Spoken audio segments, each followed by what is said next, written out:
Welcome to Module 4, Lesson 16. Today we will be learning how to apply knowledge of area to determine areas of rooms in a given floor plan. We are learning this so that we can use area models to apply properties of multiplication.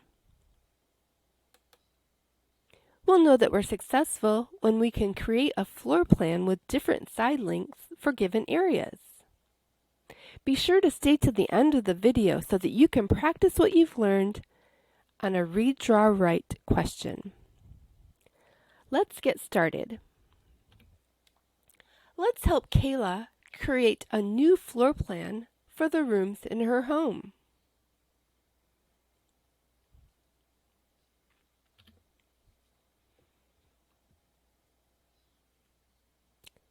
These are the areas of the current rooms in Kayla's home.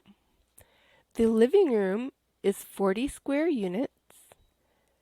The bathroom is 12 square units. The bedroom is 56 square units. The hallway is 15 square units. And the kitchen is 33 square units.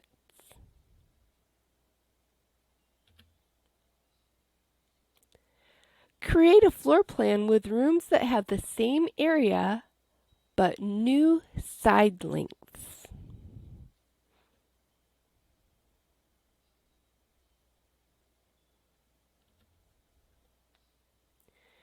So the current living room is 4 units by 10 units.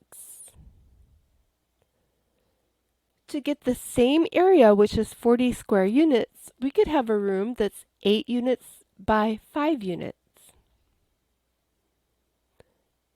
Both 4 times 10 and 8 times 5 equal 40.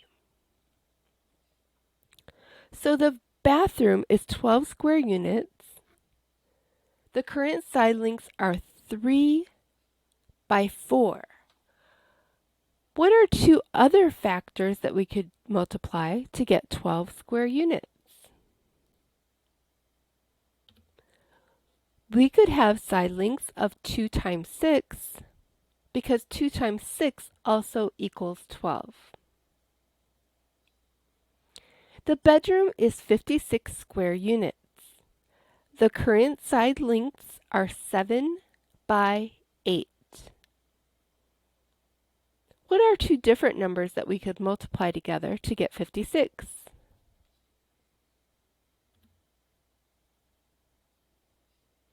Well, we could decompose the bedroom into two smaller bedrooms that are 7 by 4 and 7 by 4.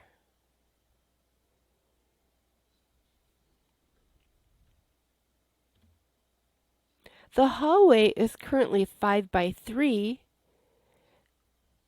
We can use the commutative property to change the size of the hallway to 3 times 5. So instead of being 5 feet by 3 feet, it would be 3 feet by 5 feet.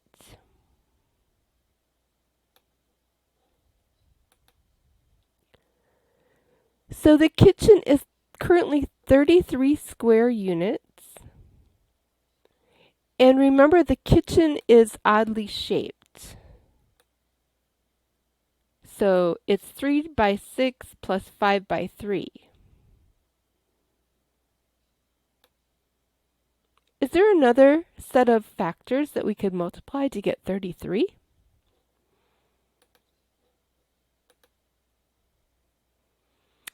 We could make a figure that's 3 by 3 plus 3 by 8.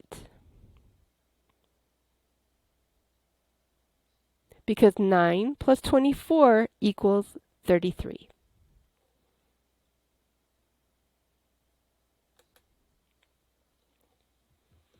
Now it's time for you to work out the read, draw, write question using your strategies.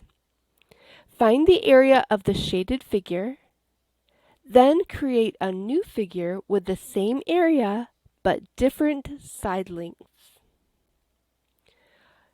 Pause the video here, do your very best work, and then check your answer against the answer in the description box.